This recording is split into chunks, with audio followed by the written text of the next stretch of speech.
Hello, everybody, and thank you for tuning in to the Liberty Report. With me today is Chris Rossini, our co-host. Chris, welcome to the program.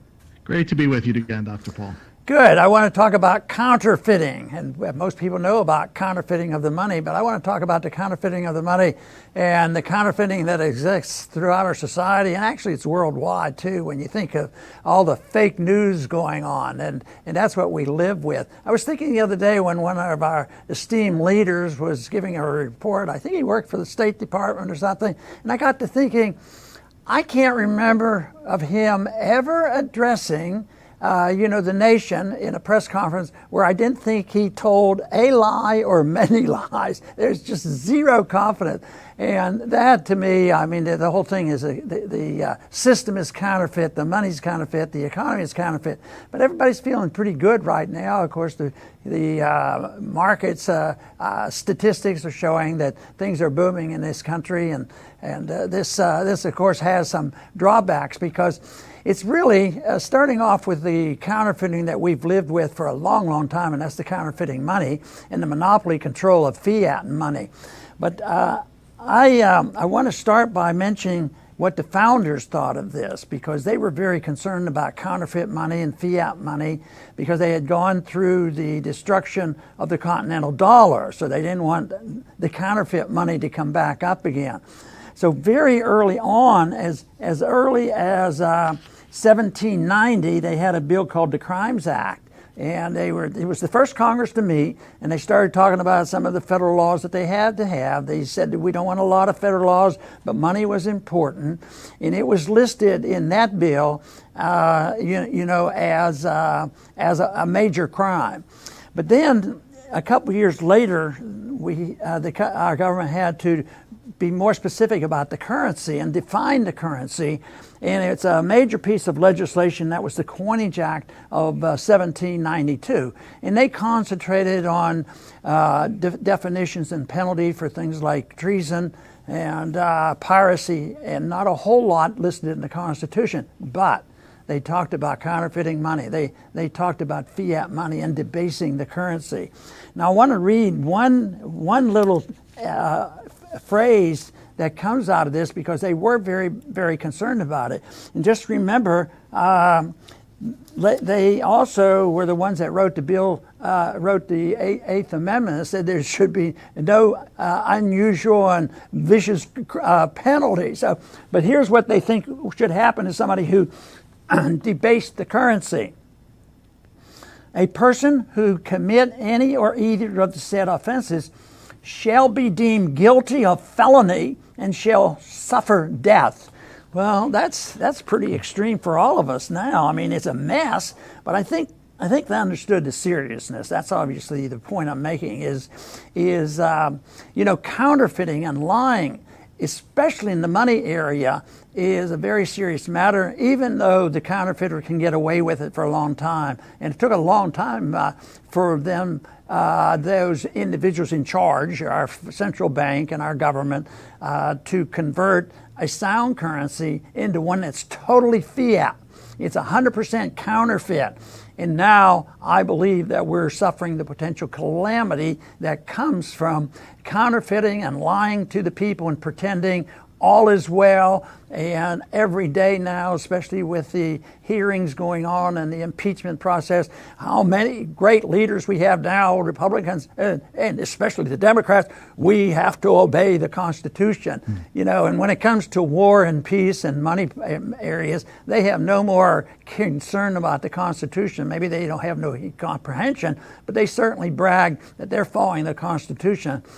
Chris, for me, I'd like to see our nation once again wake up again, decide that maybe the founders had something to say about a limited society, and especially their very great concerns they had about counterfeiting the currency. I wish that would be the case too, Dr. Paul. And you made some great points. And, we can't have a sound economy without sound money. So all the stuff that you hear on the news, it's pretty much fake. And the Fed is counterfeiting money. I think just yesterday morning, they created another $80 billion. And it's, all this money is working its way into the stock market.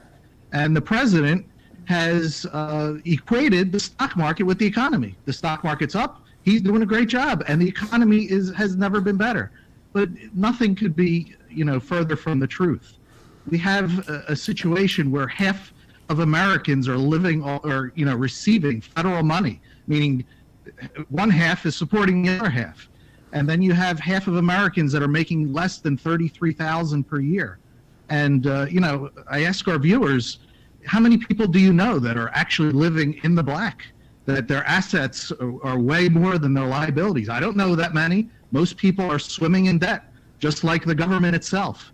And then you have, 500,000 or whatever the number is, a huge number of homeless people. And this is with the biggest government that is. I mean, we were always told how government is there to help the poor.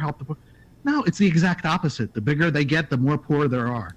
So this is what we get with counterfeit money and a counterfeit economy. In some ways, it always reminds me of what goes on in foreign policy, because our foreign policy is based on lies. We go to war based on lies and total ignoring of the Constitution.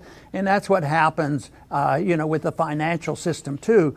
And I was just thinking, the reports that are coming out today, they don't talk about what happened in September. In September, and we've mentioned this before, a major event occurred. All that inflation and expansion on the monetary base and the amount of money that the balance sheets had, they couldn't maintain it. They were trying to shrink it just a little bit. And they did that at the beginning of last year, and it was a horrible, horrible adjustment. They couldn't do it. So all of a sudden, the declaration was made by the Fed. Not too many people in this country knew about it. And they said, wait a minute, we can't even take one baby step toward a little bit more sensible monetary policy and maybe shrink the balance sheet a little bit.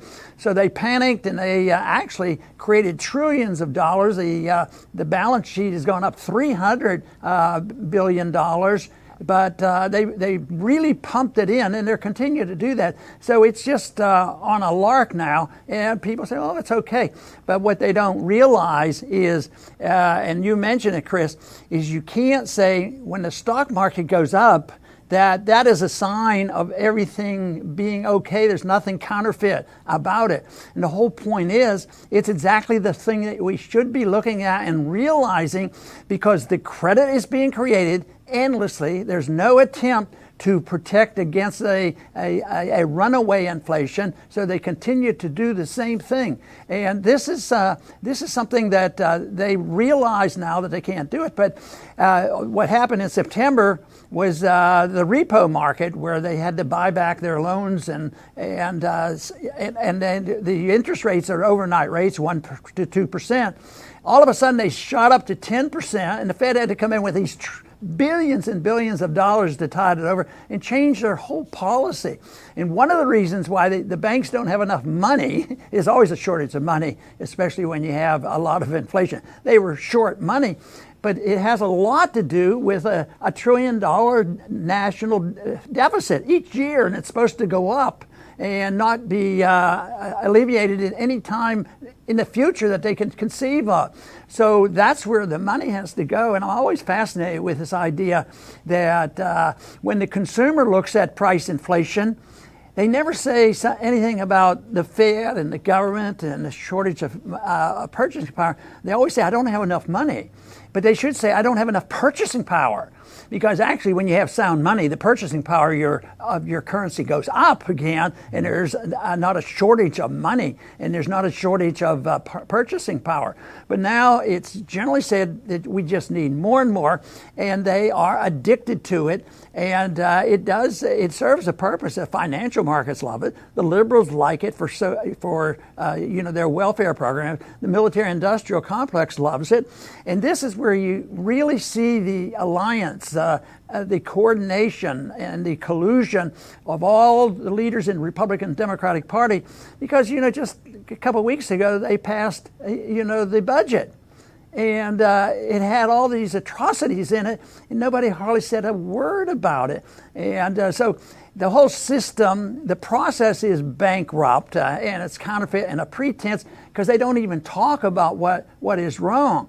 And they believe that as long as the stocks are going up, we'll print more and more money, and that's what they're doing now. And I'm sure they are already, because we established the principle when we bought up the mortgage-backed securities. But they're talking about, and who knows when they'll do it because it'll be secret at first, they'll buy stocks directly in order to keep the stocks from going down. And this illusion, this counterfeit operation, the markets, the counterfeit there, but it is something that is lacking. And one is, the inability of our current crop of politicians and our universities teaching economics to tell the truth about what's happening, or to understand they don't have any understanding of what true free markets are all about, where you have to produce something, save something, invest something. Now, you don't have to do that. You just get the Fed. The Fed will take care of us. And there's this dependence on it, and it is a counterfeit. It's a counterfeit of philosophy. It's a counterfeit of personality and characters. And just think of all the lies they tell when they go to war, constantly going to war. And now today, the attack on all the countries that we dominate, and that's plenty, that it's always the other countries that have to be punished with sanctions, because we're going to punish those people, because if we punish enough kids, make them suffer, make them die, maybe their people will rise up and give us a government that'll be more friendly to the United States. So I would say that is a bankrupt system, and you can't get by counterfeiting thoughts and philosophy. That's what they're trying to do, but it will end. I am convinced of it. That's true, Dr. Paul. And you mentioned fake news at the top of the show. And boy, did Americans for 3 straight years get a clinic on what fake news is, with the whole Russiagate thing for years, and then Ukrainegate. And then, Trump followers and the president himself were screaming from the hilltops, fake news, and they were right. And then after that, we had the Afghanistan papers. And forget 3 years. How about you were lied to for 18 years? And that's what the Afghanistan papers were telling us. And we just had this, scary situation with Iran.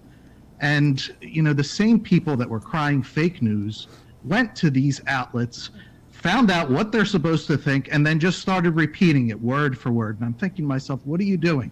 You're just calling them fake news. You're finding out that you've been lied to constantly, and they're just parroting what they find out on the television screen. It's still fake news, even if you don't, whether you like it or not. So Americans still have to come to grips. It's not selective fake news. You have to realize that you're being lied to. It's unfortunate, and you have to, on your own, go and search for the truth. Today we have all these problems, and we've gone a long way from the understanding the founders had. Today, truth in an empire like we have is treasonous. And what I mentioned as I opened the program was the founders thought the worst thing you could do, or at least it deserved the death penalty, was to debase the currency. That's how important they thought it was. So back then, they put the emphasis on this, honesty in money, and not stealing from the people, and not having a monetary system that provides benefits to the banks and all the special interests. No, they don't do that. Now, the people who tell the truth, are considered treasonous. He doesn't support the troops. He doesn't do this. And just think of all that shouting about, during these hearings and things, that we have to impeach the president. And there are some reasons why maybe the president deserves it, sort of maybe with his foreign policy or other thing. But the other side, the Democrats are saying we have to impeach him because we have to fulfill our duty to the Constitution. That really gets my goat, I guess, because it's so ridiculous. It's so deceitful, and it's so counterfeit when it comes. And they say it with a straight face. And the one thing is that people like this that can create policies, economic policies that are doomed to fail, and the poor suffer, and the middle class gets wiped out. And then also there's these philosophies that give us nothing but grief overseas, and thousands and thousands of Americans die and hundreds of thousands of other people die. The people who do this, even when the results are in, and the results, supposedly the results were in about the Iraq War, and yet we're back at that again. The individuals who are really behind this, and you could say that the first 10 years of this century, that perpetuated this foreign policy and so much suffering, they never feel shame. They have a sociopathic attitude. That matter of fact, we had one individual, that's easily identifiable, that would giggle over the fact that, oh, we went in there and we killed them and all this stuff. They have no shame. And it's also fake and fictitious when they're going to take care of the people. And this system of fake money, counterfeit money, and a political system that we have now is designed to take care of the special interests, respond to the demands of some special countries around the world who have a lot of influence on us, and they continue to do that, and then all in the pretense that we have to take care of the middle class and we have to bail them out. And the one thing they won't recognize is, there are some sincere people that have, economic interventionism. They see poor people starving and you have to do it to people living on the streets. But they've never learned a very simple lesson, that if you subsidize something, pump money into something that doesn't make a whole lot of sense, you'll get more of it. So right now, everybody's racing around. How can we pump more money into building houses for the people that are living on the streets? So we get them out of the way so we don't have to look at them.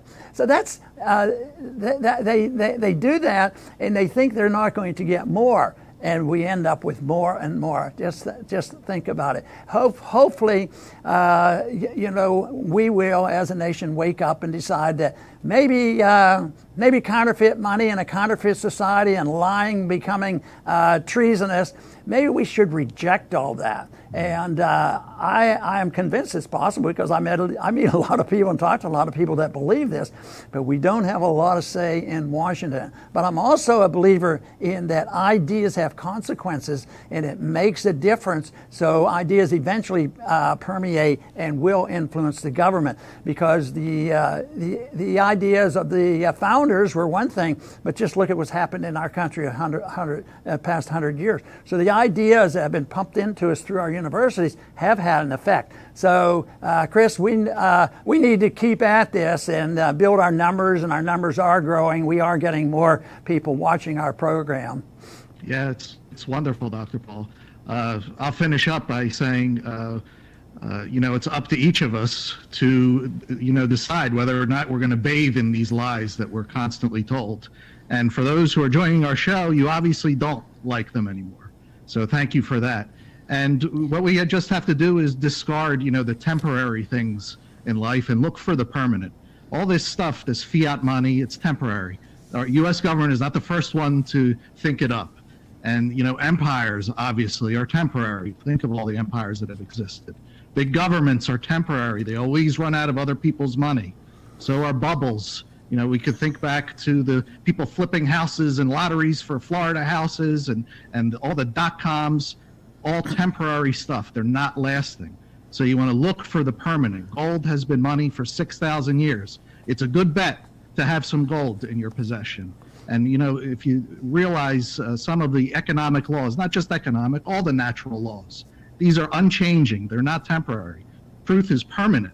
So that's what we tried to dig down to. Not to say that we have the final word on anything, but we definitely move in that direction. And thank you very much for joining us each day. Very, very good, Chris. And I want to finish off as a continuation of part of my opening statement, and that is about the currency. The problems we have today is we no longer have a definition of the unit of account. In the Coinage Act of 1792, the founders were very, very precise to define the precise weight of silver to establish a dollar. And that is what's happened. We have no precise definition, and that means it's fake or counterfeit. But that has happened not only with the monetary system, but the rest of the system. You know, what about our educational system? That's pretty fake too. You go and get you get a degree, and you get a bill that most of them can't pay. So it's all based on discrepancy and distortion of what the truth is. So defining the unit of account is good, but defining the principle of liberty is also absolutely necessary and existent. The government, if they're going to be involved in money, which should be very limited and should be competitive, but the main purpose is what the founders believe: define and stick to and maintain the definition of the unit of account. And in a broader sense, the government should say, what is the purpose of the government? The purpose of the government is to protect liberty of the individual and teach people that they own their own lives, their own bodies, and they should own what their fruits of their labor. And liberty is negative in the sense that government doesn't give them anything except their liberty. Just get out of the way and the liberty comes to us naturally. That is what we need, is a definition for liberty and a belief in it, with the realization that if you care at all about peace and prosperity, that is the only way to go. Otherwise, you have tinkering around and a maldistribution of wealth, making one group more wealthy than another, which is what we're suffering from today. And yet they're blaming freedom on the discrepancy of people becoming worth, one individual worth $1 trillion. There's something wrong with the system, but there isn't anything wrong with free market economy and sound money. There's something wrong with this counterfeit system that we have been taught to accept. We'd like to encourage people to challenge it and make an effort to help us change it. I want to thank everybody for tuning in today to the Liberty Report. Please come back soon.